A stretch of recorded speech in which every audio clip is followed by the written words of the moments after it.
Okay, so here we got a United Scale Models PFM. PFM's the importer. 2662T Uintah locomotive. This is in Hon3. It's a very rare model. They did a very limited run on it. I believe there were, I want to say 300 models built, maybe a little less. I'm not sure. That's what I've heard. It has really excellent detailing. When I originally bought this locomotive, it came in a very dark black or matte black. Didn't have any clear coat over it. Had a cracked gear.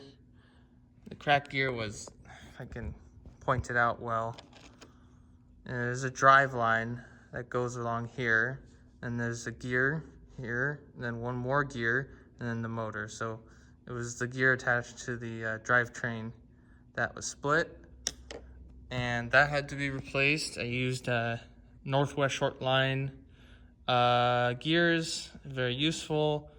Was a bit of disalignment between the motor, the top gear and bottom gear, so it made noise. And yes, that got replaced. And it runs better, but the weathering I did on this, I did about, I want to say 2 months ago, maybe. It has been clear coated. So I did, some water spillage, and then if you can see, painted some of the valves here and there. And it has some really excellent cab detail. I don't know if you can see, but really nice detail in there. Fortunately, no one can actually see it, but it's good for the modeler. Then I did add a small coal load back here. It's not amazing, but it looks pretty half decent.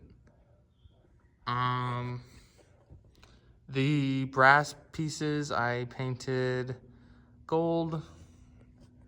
It wasn't too hard. I drilled a light hole. See, yeah, there it is.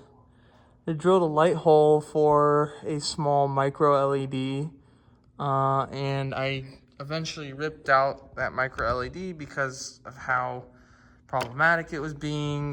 It's such a small engine. You gotta pack all those wires in, and I was having at the time to consistently repair this engine because of its running quality. So it runs, but it's just very high maintenance, because you only have 3 pickups on the other side. So 1, 2, 3 on the other side, and they're with little copper wipers which get dirty very quickly. So you're constantly having to clean this engine. That's why I kind of debated adding DCC to this model, buying a Uintah, an extra water tender or auxiliary water tender. Let me see if I can put this guy on spin. So yeah, I'm selling this engine now, mainly because I've acquired another brass engine of mine that was quite costly, and it needed to be paid for so it wouldn't put a massive dent in my account. So I'm selling this guy, and I think it's going to a very good owner. So I'm not worried about its well-being. But yeah, it's a great engine. This just has a couple problems here and there that need to be worked out and evened out. I think this engine with DCC would run phenomenally better, because you could put a keep alive system and allow it to go over dirty track far more easily. So, and also you might notice we're missing a railing. I have that in the box, but I'm too scared myself to solder it back into place. So I will let the new owner of this deal with that. But yeah, I mean, it's really fantastic detail. You have so much detailing down here. You got your dynamos, really nice, beautiful. You know, the classic water tanks on the side, and then I believe these are cooling pipes here. I'm not sure, but I believe that's what they are. So I mean, really, just there's another engine, Sumter Valley, that is the same chassis and same boiler, except it doesn't have the water tanks.